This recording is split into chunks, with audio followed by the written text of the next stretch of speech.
ನಮಸ್ಕಾರ. ನಮ್ಮ ಯೂಟ್ಯೂಬ್ ಚಾನೆಲ್ಗೆ ಎಲ್ರಿಗೂ ಆತ್ಮೀಯ ಸ್ವಾಗತ. ಇಂದಿನ ನಮ್ಮ ಈ ಆಳವಾದ ಅಧ್ಯಯನದ ಮುಖ್ಯ ಉದ್ದೇಶ ಜಾನ್ ಮಿಲ್ಟನ್ ಬರೆದಿರುವ ಅತ್ಯಂತ ಪ್ರಸಿದ್ಧ ಕವಿತೆ ಲಿಸಿಡಾಸ್ ಅಂದ್ರೆ ಲೈಸಿಡಾಸ್ನ ಪರೀಕ್ಷೆಯ ದೃಷ್ಟಿಕೋನದಿಂದ ಸಂಪೂರ್ಣವಾಗಿ ಅರ್ಥ ಮಾಡ್ಕೊಳ್ಳೋದು. ಕರೆಕ್ಟ್. 17ನೇ ಶತಮಾನದ ಇಂಗ್ಲಿಷ್ ಸಾಹಿತ್ಯವನ್ನ ಓದುವಾಗ ವಿಶೇಷವಾಗಿ ಎಕ್ಸಾಮ್ ಪರ್ಸ್ಪೆಕ್ಟಿವ್ ಇಂದ ಈ ಕವಿತೆ ಒಂದು ಬಹುದೊಡ್ಡ ಮೈಲಿಗಲ್ಲು. ಇದರ ಹಿನ್ನೆಲೆ ಏನ್ ಗೊತ್ತಾ? 1637ರಲ್ಲಿ ಜಾನ್ ಮಿಲ್ಟನ್ ತನ್ನ ಸ್ನೇಹಿತ ಎಡ್ವರ್ಡ್ ಕಿಂಗ್ ಸಮುದ್ರದಲ್ಲಿ ಮುಳುಗಿ ಮರಣ ಹೊಂದಿದಾಗ ಬರೆದಂತಹ ಕವಿತೆ ಇದು. ಸರಿ, ಇದನ್ನ ಬಿಡಿಸಿ ನೋಡೋಣ ಬನ್ನಿ. ಮೊದಲ ಸ್ಟ್ಯಾನ್ಸಾ ಹೀಗಿದೆ ನೋಡಿ. Yet once more, O ye laurels, and once more, ye myrtles brown, with ivy never sere, I come to pluck your berries harsh and crude, and with forced fingers rude, shatter your leaves before the mellowing year. Bitter constraint and sad occasion dear, compels me to disturb your season due. For Lycidas is dead, dead ere his prime, young Lycidas, and has not left his peer. Who would not sing for Lycidas he knew, himself to sing and build the lofty rhyme. He must not float upon his watery bier, unwept and welter to the parching wind, without the meed of some melodious tear. ಕವಿತೆಯ ಆರಂಭದಲ್ಲಿಯೇ Milton ತನ್ನ ನೋವನ್ನ ಅತ್ಯಂತ ಭಾರವಾದ ಹೃದಯದಿಂದ ಹೊರಹಾಕ್ತಾನೆ. ಪರೀಕ್ಷೆ ದೃಷ್ಟಿಯಿಂದ ಇಲ್ಲಿ 3 ಮುಖ್ಯ ಪದಗಳನ್ನ ವಿದ್ಯಾರ್ಥಿಗಳು ನೆನ್ಪಿಡ್ಬೇಕು: ಲಾರೆಲ್ಸ್, ಮರ್ಟಲ್ಸ್ ಮತ್ತು ಐವಿ. ಈ ಎಲೆಗಳ ಬಗ್ಗೆ ಯಾಕೆ ಹೇಳ್ತಾ ಇದ್ದಾನೆ? ಪ್ರಾಚೀನ ಗ್ರೀಕ್ ಸಾಹಿತ್ಯದಲ್ಲಿ ಇವು ಕಾವ್ಯ, ಕೀರ್ತಿ ಮತ್ತು ಶೋಕವನ್ನ ಪ್ರತಿನಿಧಿಸುವ ಸಸ್ಯಗಳು.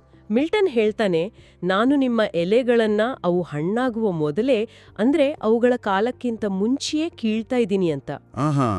ಅಂದ್ರೆ ತನ್ನ ಸ್ನೇಹಿತನಿಗೆ ಇನ್ನೂ ಸಾಯುವ ವಯಸ್ಸಾಗಿರಲಿಲ್ಲ ಅನ್ನೋದನ್ನ ಸೂಚಿಸ್ತಾ ಇದ್ದಾನೆ ಅಲ್ವಾ? ಹೌದು. ಆತ ಇಯರ್ ಹಿಸ್ ಪ್ರೈಮ್ ಅಂದ್ರೆ ಯೌವನದಲ್ಲಿದ್ದಾಗಲೇ ತೀರ್ಕೊಂಡ. ಆ ಅಕಾಲಿಕ ಸಾವನ್ನ ಆ ಎಲೆಗಳನ್ನ ಮುಂಚೆಯೇ ಕೀಳೋದಕ್ಕೆ ಹೋಲಿಸ್ತಾ ಇದ್ದಾನೆ. ಫೋರ್ಸ್ಡ್ ಫಿಂಗರ್ಸ್ ರೂಡ್ ಅನ್ನೋ ಸಾಲು ಎಷ್ಟು ತೀವ್ರವಾಗಿದೆ ನೋಡಿ. ತನ್ನ ಸ್ನೇಹಿತನ ಸಾವಿನಿಂದ ತಾನು ಎಷ್ಟು ಡಿಸ್ಟರ್ಬ್ ಆಗಿದ್ದೀನಿ ಅಂದ್ರೆ, ಈ ಕವಿತೆ ಬರೆಯೋಕೆ ನನಗೆ ಮಾನಸಿಕವಾಗಿ ಸಿದ್ಧತೆ ಇಲ್ಲ, ಆದ್ರೂ ಬಲವಂತವಾಗಿ ಬರಿಬೇಕಾಗಿ ಬಂದಿದೆ ಅಂತ ಹೇಳ್ತಾನೆ. ನಿಜ. ಹಾಗೆಯೇ ಇಲ್ಲಿ ವಾಟರಿ ಬಿಯರ್ ಅನ್ನೋ ಪದ ಬಳಕೆ ಬಹಳ ಮುಖ್ಯ.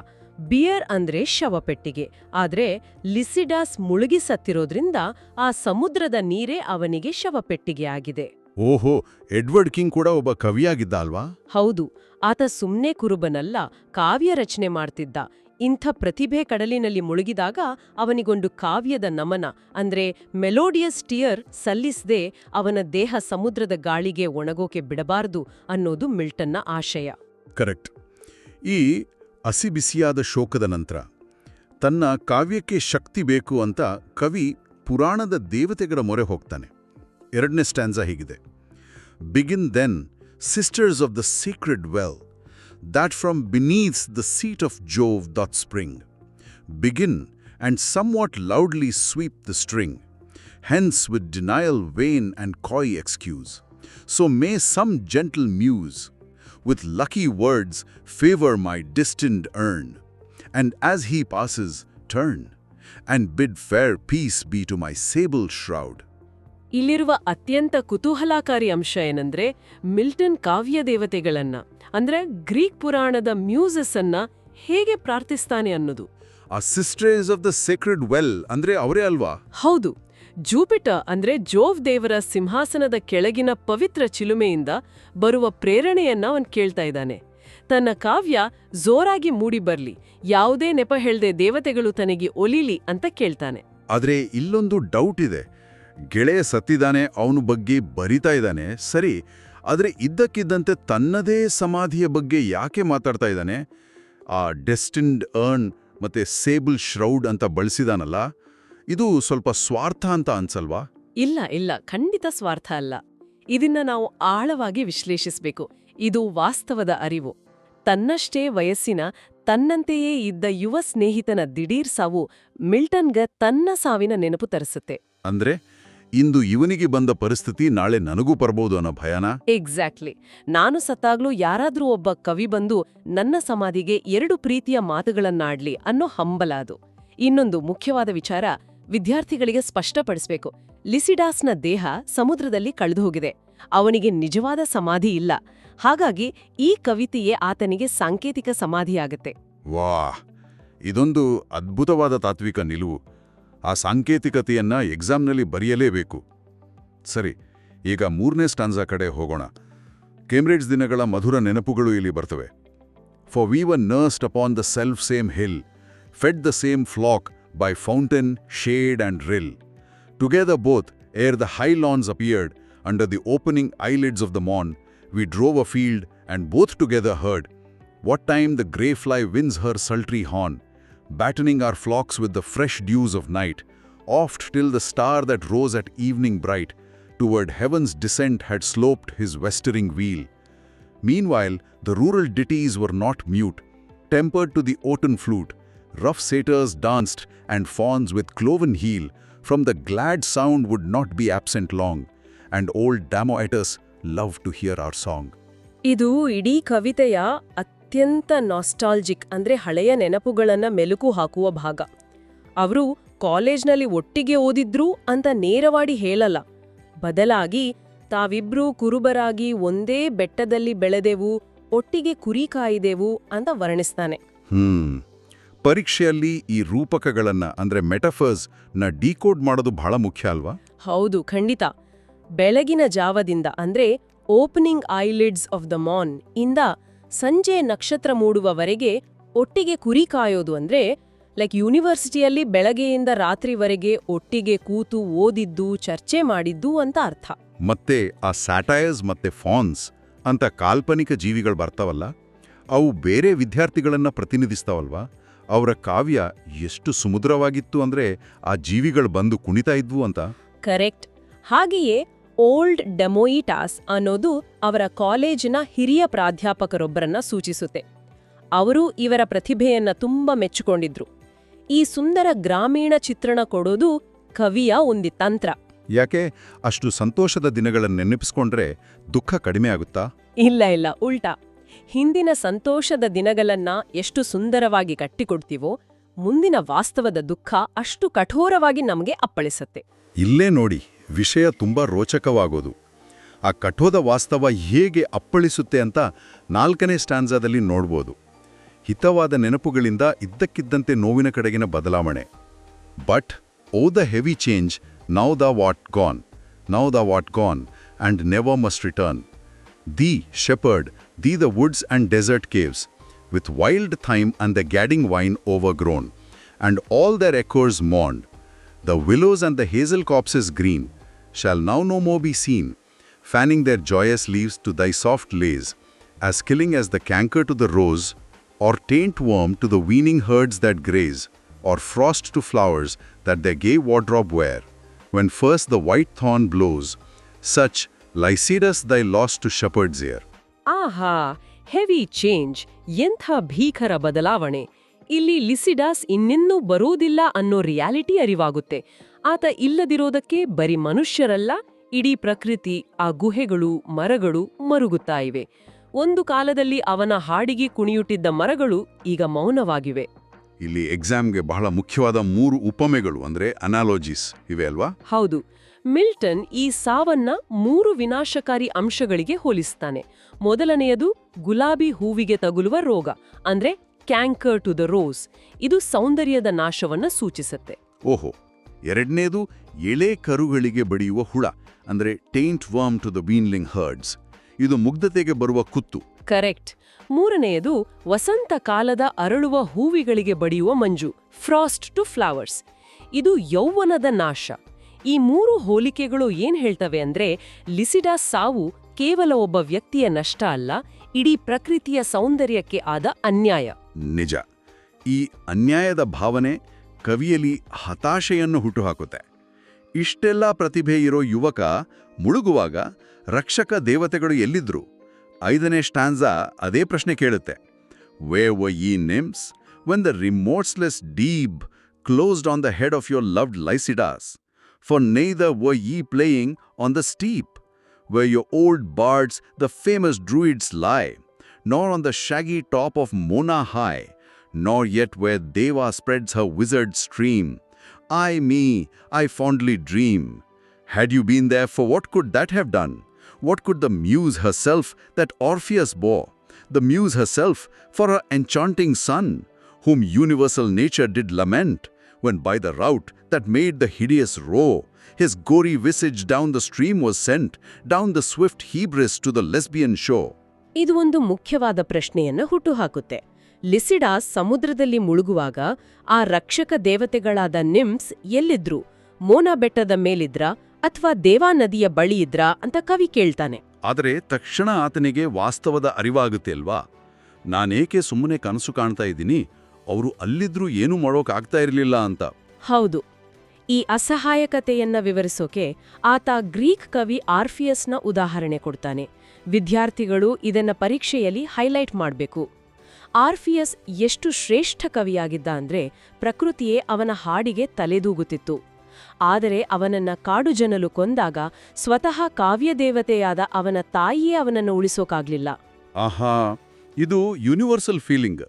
ತಾಯಿಗೆ ಮಗನ್ನ ಕಾಪಾಡೋಕ್ಕಾಗ್ಲಿಲ್ಲ ಅಂದಮೇಲೆ ಈ ಸಣ್ಣಪುಟ್ಟ ದೇವತೆಗಳು ಲಿಸಿಡಾಸ್ನ ಹೇಗುಳಿಸ್ತಾರೆ? ದೈವಿಕ ಶಕ್ತಿಗಳಿಗೂ ಮೀರಿದ ವಿಧಿಬರಹ ಇದೆ ಅಂತ ಮಿಲ್ಟನ್ ಇಲ್ಲಿ ಹೇಳ್ತಾನೆ. ಹೌದು, ಈ ವಿಧಿಬರಹದ ಕ್ರೌರ್ಯದಿಂದಲೇ ಕವಿತೆಯ ಅತ್ಯಂತ ತಾತ್ವಿಕವಾದ ಘಟ್ಟ ಶುರುವಾಗುತ್ತೆ. ಮನುಷ್ಯನ ಮಹತ್ವಾಕಾಂಕ್ಷೆ, ಕೀರ್ತಿ ಮತ್ತು ಸಾವಿನಡುವಿನ ಸಂಘರ್ಷ. What boots it with unceasant care to tend the homely slighted shepherd's trade and strictly meditate the thankless muse? Were it not better done, as others use, to sport with Amaryllis in the shade, or with the tangles of Neaera's hair? Fame is the spur that the clear spirit doth raise, that last infirmity of noble mind, to scorn delights and live laborious days. But the fair guerdon, when we hope to find, and think to burst out into sudden blaze, comes the blind fury with the abhorred shears, and slits the thin-spun life. But not the praise, Phoebus replied, and touched my trembling ears. Fame is no plant that grows on mortal soil, nor in the glittering foil, set off to the world, nor in broad rumor lies, but lives and spreads aloft by those pure eyes, and perfect witness of all judging Jove, as he pronounces lastly on each deed, of so much fame in heaven expect thy meed. ಇದನ್ನ ನಾವು ವಿಶಾಲ ದೃಷ್ಟಿಕೋನದಿಂದ ನೋಡಿದ್ರೆ ಪ್ರತಿಯೊಬ್ಬ ಮನುಷ್ಯನಿಗೂ ಕಾಡುವ ಪ್ರಶ್ನೆ ಇದು. ನಾವು ಕಷ್ಟಪಟ್ಟು ಓದಿ, ಶಿಸ್ತಿನಿಂದ ಬದುಕಿ, ಕೀರ್ತಿ ಗಳಿಸೋದ್ರ ಅರ್ಥವೇನು? ಕರೆಕ್ಟ್. ಯಾವಾಗ ಬೇಕಾದರೂ ಸಾವು ಬರಬಹುದು ಅಂದಮೇಲೆ ನಿದ್ದೆಗೆಟ್ಟು ಕಾವ್ಯ ಬರೆಯೋದು ಯಾಕೆ? ಇತರರಂತೆ ಮರಗಳ ನೆರಳಿನಲ್ಲಿ ಕೂತು ಆ ಅಮೆರೆಲಿಸ್ ಅಥವಾ ನೀರಳ ಕೂದಲಿನ ಜೊತೆ ಆಟಾಡೋದು ಮೋಜು ಮಾಡೋದು ಮೇಲಲ್ವಾ ಅಂತ ಮಿಲ್ಟನ್ ಕೇಳ್ತಾನೆ. ಇದು ಸ್ವಲ್ಪ ನಿರಾಶಾವಾದಿ ಅಂತ ಅನ್ಸಲ್ವಾ? ಅದೇ ಈ ಕವಿತೆಯ ಶಕ್ತಿ. ಕೀರ್ತಿಯನ್ನ ಆತ the last infirmity of noble mind ಅಂತ ಕರೀತಾನೆ. ಎಂಥ ಉದಾತ್ತ ಮನಸ್ಸಿನ ವ್ಯಕ್ತಿಯಾದರೂ ಅವನಲ್ಲಿ ನನಗೆ ಕೀರ್ತಿ ಸಿಗ್ಬೇಕು ಅನ್ನೋ ದೌರ್ಬಲ್ಯ ಇದ್ದೇ ಇರುತ್ತೆ. ಆದರೆ ಆ ಯಶಸ್ಸಿನ ತುದಿಗೆ ಬರುವಷ್ಟರಲ್ಲಿ ಕುರುಡು ವಿಧಿ ಅಂದ್ರೆ ಬ್ಲೈಂಡ್ ಫ್ಯೂರಿ ಬಂದು ನಮ್ಮ ಜೀವನದ ದಾರವನ್ನ ಕತ್ತರಿಸ್ಬಿಡುತ್ತೆ. ಆದರೆ ಈ ಗೊಂದಲಕ್ಕೆ ಬೆಳಕಿನ ದೇವನಾದ ಫೀಬಸ್ ಕೊಡುವ ಉತ್ತರ ಅದ್ಭುತವಾಗಿದೆ. ಆತ ಕವಿಯ ಕಿವಿಯನ್ನ ಮುಟ್ಟಿ ಎಚ್ಚರಿಸ್ತಾನೆ. ಹೌದು, ಆತ ಹೇಳ್ತಾನೆ, ನಿಜವಾದ ಕೀರ್ತಿ ಈ ಭೂಮಿಯ ಮಣ್ಣಿನ ಮೇಲೆ ಬೆಳೆಯುವ ಗಿಡ ಅಲ್ಲ, ಅದು ಲೌಕಿಕ ಖ್ಯಾತಿಯಲ್ಲಿ ಇಲ್ಲ. ನಿಜವಾದ ಕೀರ್ತಿಯನ್ನ ಆ ದೇವರು ಅಂದ್ರೆ ಜೋಫ್ ಮಾತ್ರ ಅಳೆಯಬಲ್ಲ. ಅವನ ತೀರ್ಪಿನಿಂದ ಸ್ವರ್ಗದಲ್ಲಿ ಮಾತ್ರ ಪ್ರತಿಫಲ ಸಿಗುತ್ತೆ ಅಂತ. ಇದು ಕವಿಗೆ ತುಂಬಾ ಸಾಂತ್ವನ ನೀಡುತ್ತೆ. ಈ ತಾತ್ವಿಕ ಚರ್ಚೆಯ ನಂತರ ಕವಿ ಮತ್ತೆ ದುರಂತದ ಕಡೆ ಬರ್ತಾನೆ. ಲಿಸಿಡಾಸ್ ಸಾವಿಗೆ ಅಸ್ಲಿ ಕಾರಣ ಯಾರು ಅನ್ನೋ ಬಗ್ಗೆ ಒಂದು ತನಿಖೆ ಶುರುವಾಗುತ್ತೆ. O fountain Arethuse and thou honoured flood, smooth sliding Mincius crowned with vocal reeds, that strain I heard was of a higher mood. But now my oat proceeds, and listens to the herald of the sea, that came in Neptune's plea. He asked the waves, and asked the felon winds, what hard mishap hath doomed this gentle swain, and questioned every gust of rugged wings, that blows from off each beaked promontory. They knew not of his story. And sage Hippotades their answer brings, that not a blast was from his dungeon strayed. The air was calm, and on the level brine, sleek Panopée, with all her sisters played. It was that fatal and perfidious bark, built in the eclipse and rigged with curses dark. ಇಲ್ಲಿ ಸಮುದ್ರದ ದೇವತೆಯಾದ Neptune ತನಿಖೆ ಮಾಡ್ತಾ ಇದ್ದಾನೆ. ಗಾಳಿ ಮತ್ತು ಸಮುದ್ರದ ಅಲೆಗಳನ್ನ ವಿಚಾರಣೆ ಮಾಡ್ತಾರೆ. ಆದ್ರೆ ಆಶ್ಚರ್ಯ ಏನಂದ್ರೆ ಪ್ರಕೃತಿ ತನ್ನ ಮೇಲಿನ ಆಪಾದನೆಯನ್ನ ನಿರಾಕರಿಸುತ್ತೆ. ಹೌದು, ವಾಯುದೇವರು ಹೇಳ್ತಾನೆ, ನನ್ನ ಗುಹೆಯಿಂದ ಯಾವುದೇ ಬಿರುಗಾಳಿ ಬಂದಿರಲಿಲ್ಲ ಅಂತ. ಸಮುದ್ರ ದೇವತೆಯು ತಾನು ಶಾಂತವಾಗಿದ್ದೆ ಅಂತ ಹೇಳ್ತಾಳೆ. ಅಂದ್ರೆ ಇದು ನೈಸರ್ಗಿಕ ವಿಕೋಪ ಅಲ್ಲ. ಹಾಗಾದ್ರೆ ಕಾರಣ ಏನು? ಇಲ್ಲಿ ಮಿಲ್ಟನ್ ಹೇಳ್ತಾನೆ, ಆ ಹಡಗೆ ಶಾಪಗ್ರಸ್ತವಾಗಿತ್ತು. ಅದು ಗ್ರಹಣದ ಸಮಯದಲ್ಲಿ ಕಟ್ಟಲಾದ ವಿಶ್ವಾಸಘಾತಕ ಹಡಗು, ಲೈಕ್ ಪರ್ಫೀಡಿಯಸ್ ಬಾಕ್. ಸಾವು ಕೇವಲ ಆಕಸ್ಮಿಕವಲ್ಲ, ಅದು ವಿಧಿಯ ಆಟ ಅನ್ನೋದನ್ನ ಇಲ್ಲಿ ವಿವರಿಸಬೇಕು. ಖಂಡಿತ. ಹಾಗಾದ್ರೆ ಇದೆಲ್ಲದರ ಅರ್ಥವೇನು? ಕವಿತೆಯ ಕೊನೆಯಲ್ಲಿ ಮಿಲ್ಟನ್ ಒಂದು ತೀರ್ಮಾನಕ್ಕೆ ಬರ್ತಾನಲ್ವಾ? ಹೌದು, ಸಾವು ಭೌತಿಕ ದೇಹಕ್ಕಷ್ಟೇ ಹೊರತು ಆತ್ಮಕ್ಕಲ್ಲ ಅನ್ನೋದು ಅವನಿಗೆ ಅರಿವಾಗುತ್ತೆ. ಲಿಸಿಡಾಸ್ ಸತ್ತಿಲ್ಲ, ಆತ ಸ್ವರ್ಗದಲ್ಲಿ ದೇವತೆಗಳ ಜೊತೆ ಇದ್ದಾನೆ, ಅಮರನಾಗಿದ್ದಾನೆ ಅನ್ನೋ ಕ್ರಿಶ್ಚಿಯನ್ ನಂಬಿಕೆಯೊಂದಿಗೆ ಕವಿತೆ ಮುಕ್ತಾಯವಾಗುತ್ತೆ. ವಿದ್ಯಾರ್ಥಿಗಳು ಇದನ್ನ ದುಃಖದಿಂದ ಭರವಸೆಯೆಡೆಗೆ ಹೇಗೆ ಸಾಗುತ್ತೆ ಅಂತ ವಿವರಿಸಬೇಕು. ಇದು ಕಾವ್ಯ ಮತ್ತು ಕಲೆಯ ಶಕ್ತಿಯ ಬಗ್ಗೆ ಒಂದು ಆಳವಾದ ವಿಚಾರವನ್ನ ನಮಗೆ ಕೊಡುತ್ತೆ ಅಲ್ವಾ?